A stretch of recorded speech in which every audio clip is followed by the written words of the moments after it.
네, 안녕하십니까. 9월 10일 시사정당 3인 3석입니다. 오늘은 지난번에 이야기한 것 같이 새누리당에 대해서 한번 살펴보려 하는데, 역시 박근혜 대통령과 이렇게 행보와 함께 이야기할 수밖에 없을 것 같습니다. 그리고 야당은 지금 이제 드디어 문재인 당대표가 재신임을 던졌습니다. 직을 걸고 던졌는데, 이에 대해서 이야기 나누어 보도록 하겠습니다. 먼저 박근혜 대통령이 대구 방문을 대통령 선거 이후에 처음 방문했다죠. 예, 아마 그렇게 나오던데, 그런데 어쨌든 지역국회의원을 한 명도 초대를 안 했다. 이게 지금 이 정가에서 이게 전체 물갈이 되는 거 아니냐, 이렇게 되고 있습니다. 예. 지역 정가가 각각 뒤집혀지는 상황인데요. 예. 오지 참석 여부에 대한 통보도 없었고, 오란 오지 말라는 전화를 받았다, 이런 말까지 나오는 상황인데, 여기서 계속들은 지역 내년 차기 총선에서 이제 대구 지역, 또는 넓게는 이제 경북까지 포함해서 공천 물갈이, 이것이 이제 본격 시작된 게 아니냐 해가지고 시끌시끌한 상황입니다. 네. 아마 당시에 유승민 원내대표가 청와대 거부권 처음에 있어가지고 상당히 사퇴하는 그 며칠간에 있어가지고 뭐 버텨야 된다, 어찌해야 된다, 뭐 그게 뭐 이렇게 동조하고 했던 분들이 대구 지역에 좀 있었던 모양이죠.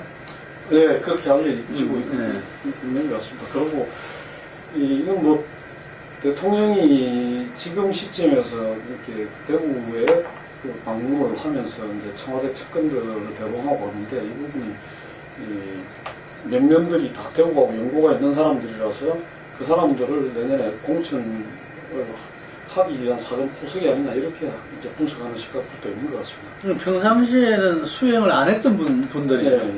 예. 예. 이제 이 선거가 가까우니까 뭐 지역 정가에 얼굴을 내밀고 뭐 하는 게 있을 수 있는데, 대통령이 직접 이분들을 데리고 내려가서 그걸 했다는 일종의 지역 대구 지역 기원들한테 경고성의 메시지를 보낸 거다, 이렇게 보는 게 대체적인 분석인 것 같습니다.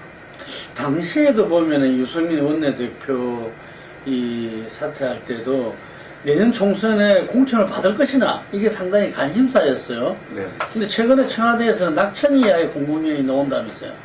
네, 지금 뭐 공공연하게 이것이 뭐 정확하게 확인된 건 아니지만, 예. 청와대 실세 3인방은 유승민 낙선을 공공연에 이해하기 위해 이렇게 언론에 나오는 상황입니다. 뭐 사실상 이렇게 6월 25일 박 대통령이 선거에서 심판해달라라고 유승민 원내대표 겨냥해서 한 말이 있거든요. 그 말은 뭐 차기 총선까지 다 염두에 두고 간말다, 이렇게 해석되는 부분이 큽니다. 지금 사실상 여당은, 새누리당은 김무성 대표의 오픈 프라이머리가 당론으로 결정되어 있는 상황인데도 불구하고 친박을 중심으로 해서는 사실상 이것은 무용지물이다, 이런 이야기들이 지금 많죠.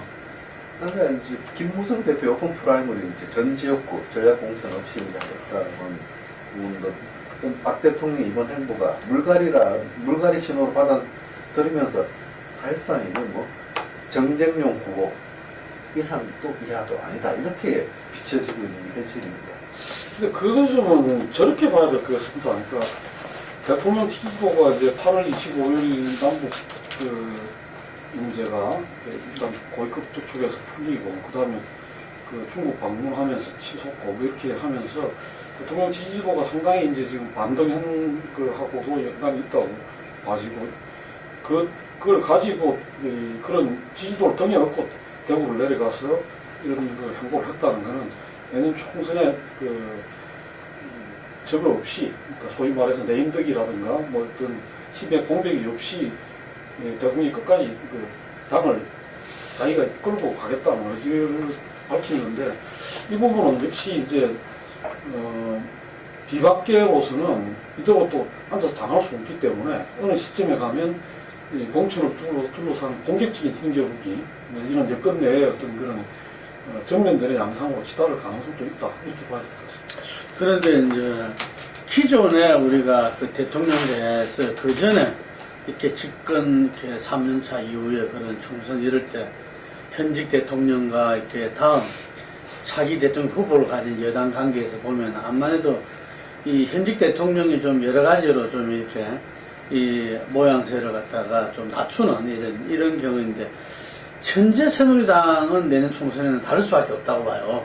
이게 뭐냐면은 박근혜 대통령의 어떤 지지 세력이 기본적으로 새누리당의 어떤 지지층에 아주 굳건한 어떤 중심을 차지하고 있기 때문에 박근혜 대통령을 갖다가 뭐 차별한다든지 뭐 이전처럼 뭐 아예 그 무시한다든지 이렇게 선거를 치를 수가 없는 상황이기 때문에 아마 김무성 대표도 지금 납작 엎드리고 있지 않나.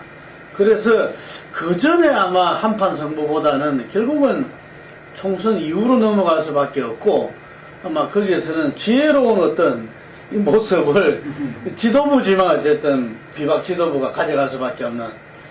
그런데 이제 이게 변수도 조금 전에 말씀하신 대로 박근혜 대통령의 지지도가 과연 지금의 지지도가 계속 유지될 것이냐. 네, 그 부분이 결국 관건일 것 같습니다. 예를 들어갖고 지금부터 이후로 가면서 이 지지도가 계속 유지될 수 있겠느냐.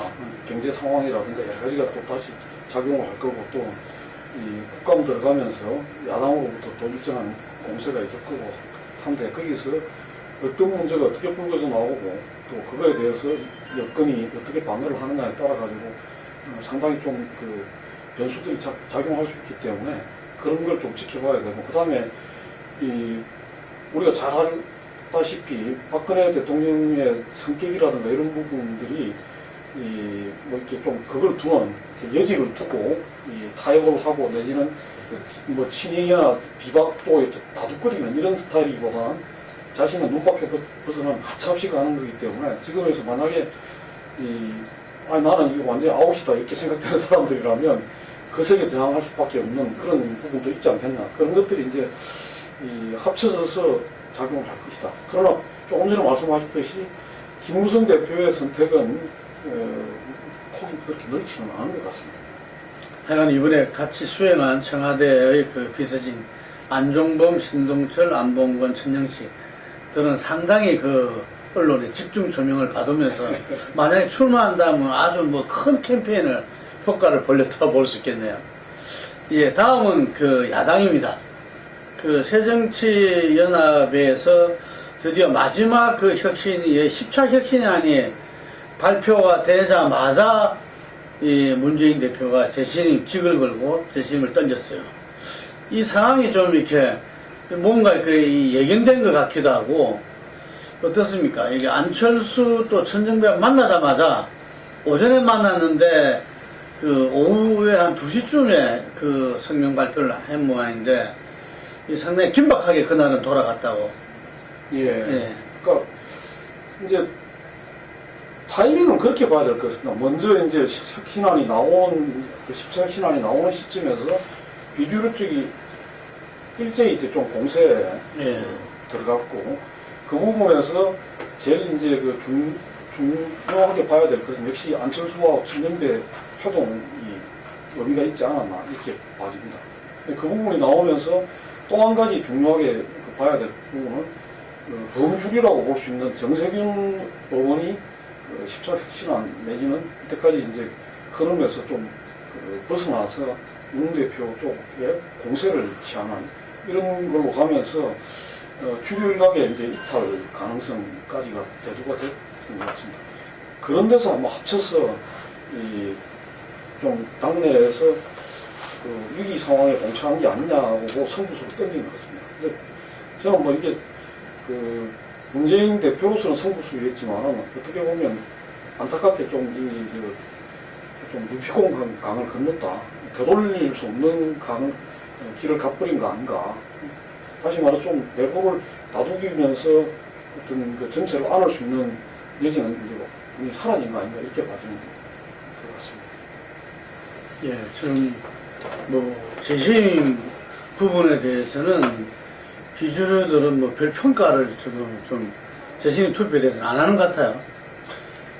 실제 이제 재신임이냐 아니면 조기 전대냐 이렇게 네. 구도가 이제 굳어지고 있는데 네. 제가 이제 전체적으로 봤을 때는 야권은 어차피 총선을 앞두고 올 연말 안으로는 한 번의 승부는 갈라야 되는 상황입니다. 네. 이것이 이제 4.29 재보선처럼 표급 선거가 있다는 상황이 없는데 선거가 없기 때문에 당내 선거 내지는 재신임 선거 어떤 형태로든 표로서 표 대결을 통해 가지고 상황이 정리되는 판이 정리되는 상황은 꼭 한 번 맞아야 되는데 이것이 이제 현재 국면에서 벌어졌다 이렇게 보여지고 이제 주류 쪽 특히 이제 문재인 대표 쪽은 이제 재신임 투표 당원 투표하고 이제 국민 여론조사 예전에 이렇게 기초 공천 관련해서 근데 그 전 단계가 또 있죠. 지금 중앙위에서 이렇게 네. 혁신안 통과는 이것은 뭐 양쪽 다 혁신안 자체를 가지고 크게 문제를 삼는 것 같지는 않습니다. 문명으로 또 그거 자체가 친노이가 위대한 것도 아니다 뭐 이런 식으로 이렇게 평가를 하듯이 이게 결국은 혁신이 마무리라는 그 시점에 제도 혁신에 대해서는 뭐 되든 안 되든 하더라도 본질적인 체질 개선 부분에 있어가지고는 이렇게 문 대표가 이선으로 빠져주는 그게 결국은 문 대표로 총선을 치를 것이냐 아니냐. 그렇죠. 네. 그 싸움이 이제 마지막 싸움이다. 예견됐던 싸움이니까 네. 어쨌든 그 형식은 어떤 식으로 갈 것이냐의 문제만 남았지 예견된 싸움이 예견된 시점에 왔다. 이렇게 보는 게 맞을 것 같습니다. 근데 안철수 의원이 굉장히 그동안 좀 이렇게 좀 두리뭉실한 합법을 주로 사용하다가 이번에는 아주 뭐 매섭게 그거 넣었는데 상당히 작심을 한 것 같아요. 예, 뭐 작심을 했는데 오늘 이제 또 그 보면 그 조기전대에 대해서는 부정적으로 이야기했죠. 아. 그러니까 이제 조기전대 그러면 주로는 이제 이 전대를 미리 해가지고 거기서 그 결판을 내자. 그러고 이제 그게 아마 그렇게 되면 탈당 수순으로 가는 그게 될 건데 안철수 전 대표의 경우에는 지금 국민들이 원하는 거는 국감을 야당이 열심히 하기를 바라는 것이지 이걸로 조기전대로 가자는 건 아니지 않겠냐 뭐 이런 식으로 그 문제에서 한 발을 뺐어요. 그런 점에서는 완전히 탈당을 굳히고 가는 쪽하고는 또 다르네. 좀 거리를 두겠다는 거고 그 친노에서 오늘 또 이제 최인호가 그 이해찬 대통령을 이야기를 했는데 그 부분은 나름대로 이제 그 문 대표를 살리고 그 대신 상당 부분을 친노 스스로가 이제 좀 그 불출마 쪽으로 그걸 하는 뭐 한명숙은 어차피 불출마할 수밖에 없는 거고 신경준 그렇고 그다음에 이해찬, 문희상 등등 해가지고 좀 누가 보더라도 상당수가 이렇게 좀 그걸 했다 이런 그 모양새를 취하면서 문 대표 체제는 유지를 하는 쪽으로 생각을 하는 게 아니냐. 그게 이제 문 대표를 둘러싸고 있는 그쪽 핵심 측근들의 생각인 것 같은데 저는 뭐 개인적으로 그렇게 봅니다. 이게 통할 수 있을 거라고 봐요. 이 자체는. 그러나 과연 이게 투표는 통할 수 있다. 이거로 자기가 어떤 살아남는 건 통할 수 있을지 모르지만 그러나 그게 과연 총선에 승리하고 당이 지금 최근 재난이 갖고 있는 문제를 근본적으로 해결하는 길인가에 대해서는 저는 대단히 부정적이고 오히려 또 포용력을 가지고 전번에 우리가 또 그런 이야기를 했습니다만은 자기를 좀 헌신하고 던지는 모습을 보이는 게 같다. 안철수, 박영선 등 같이 손잡고 영남에 내려가서 우리가 진짜 하방하고 격전을 벌이자 그런 쪽으로 가야지. 이 사실 뭐 일부에서 꼼수라고 그러는데 저도 좀 그런 느낌을 지울 수 없다. 더군다나 당내 문제를 가지고 뭐 국민 50% 뭐 이건 좀 말이 안 되거든요. 그렇게 하면 유리할 수밖에 없고 또. 안철수 대표가 세월호 때 선장은 살고 배는 가라앉았다. 네. 아주 뭐 비유도 진짜 아픈 비유를 이렇게 하더라고요. 그리고 그때 이 기초단체장 정당 공천 때 이렇게 물어봤던 거하고는 좀 다르다. 그때는 어쨌든 간에 국민이 선출하는 부분이기 때문에 물어봤다. 그 말도 일리가 있는 것 같아. 그 당대표는 그 당원들한테 물어봐야 되는 거 아니냐, 이런 이야기인데. 근데 지금 주류가 그렇기 때문에 만약에 이렇게 하면 이 프로세스대로는 갈 거잖아요. 꼭 그렇진 않고 문 대표가 중앙일보하고 이제 한국을 이렇게 이제 한 당원과 국민은 이제 자기가 이렇게 28 전대에서 했던 게 국민과 당원으로부터 선택을 받았기 때문에 그래서 한 도리다라고 하고 방법에 있어서는 여지를 좀 두고 있는 상황이거든요. 조기전대라든가 실제로 뭐 조기전대까지 못 받을 이유가 없거든요. 현재 조기전대 자체가 재신전대가 되면은 친무 동원이 있기 때문에 돌파할 수가 있는 국면이 있기 때문에 그것까지 상정하지 않는다 이런 생각까지 드니까 그래서 이제 아까 본부님 말씀하신 꼼수가 있다라고 하는 그런 것까지 다 이제 포괄되는 측면이 있습니다. 그러니까 그때 문제는 이제 조기전대로 가게 되면 그거는 제가 보기에는 바로 이제 탈당 사태가 이어질 거다. 이어지고 그 전대를 그게 어떻게 이어지죠? 조기전대로 갔는데. 그러니까 조기전대를 가게 되면 전대에서 이렇게 그 문재인이 다시 이제 출마를 하는 식으로 돼야 될 거 아닙니까? 예, 예. 새로운 대표로 다시 뽑게 되니까. 그렇게 되면 상당 부분에서 그 전대 룰이나 이런 걸 먹고 그걸 하게 되고 그러면 그것이 이제 이 전대를 치러가지고 승리를 할 수 있다. 내지는 비주류 전체가 이제 그 연합을 해갖고 누굴 내가 이제 비주류 자체가 지금 이해관계가 다르기 때문에 일사불란하게 한 사람을 씌워가지고 맞붙는 그런 그걸 하기가 어렵거든요. 어렵다면 이쪽에서 참여를 하지 말자는 쪽들은 그 다음 수준을 갈 수밖에 없는 거죠. 전대에 참여해갖고 졌는데 그 뒤에 참여가 저놓고선 탈당을 한다면 그건 스스로 자기 명분을 완전히 저거 하는 거고 그렇게 하고 나서 나가갖고 하는 움직이는 거는 그건 그 정치 도의상도 이게 승리가 안 되는 거예요. 근데 조기전대 하자 해놓고 전대를 그게 받았는데 이제- 나간다는 건 웃기잖아. 예, 그게 이제 지금 이제 재신임을 던졌으니까 비주류가 받은 것이 조기전대로 받아버렸거든요. 이게 굉장히 이렇게 악수.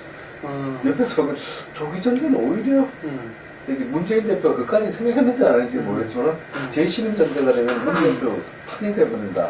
그렇지. 이렇게 이제 봤을 때 저건 저렇게 할까라고 이렇게 의구심을 가졌는데 뭐 실질적으로는 조기전대를 비주류가 주장하는 형국이 되어 있습니다. 그러다 보니까 문 대표는 바람도 좋은 상태입니다.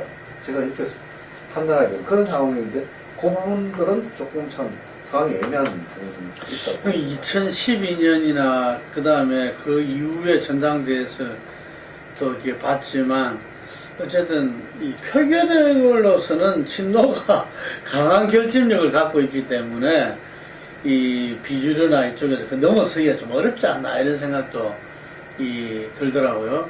근데 어쨌든 간에 지금 이 재신임 이렇게 그 투표냐 조기전대냐로 이렇게 구조짓는데 이 부분에서는 그 문재인 대표가 조기전대까지 받아버린다면은 상황은 또 이렇게 전혀 예측할 수 없는 부분으로 가면서 오히려 비주류가 이제 이렇게 벼랑 끝에 몰리게 되는 자기가 결단하지 않을 수 없는. 그렇죠. 그리고 이제 지금에서 그런 점에서는 비주류 쪽의 어떤 경고나 좀 결단이 굉장히 좀 심각하게 될 수밖에 없다.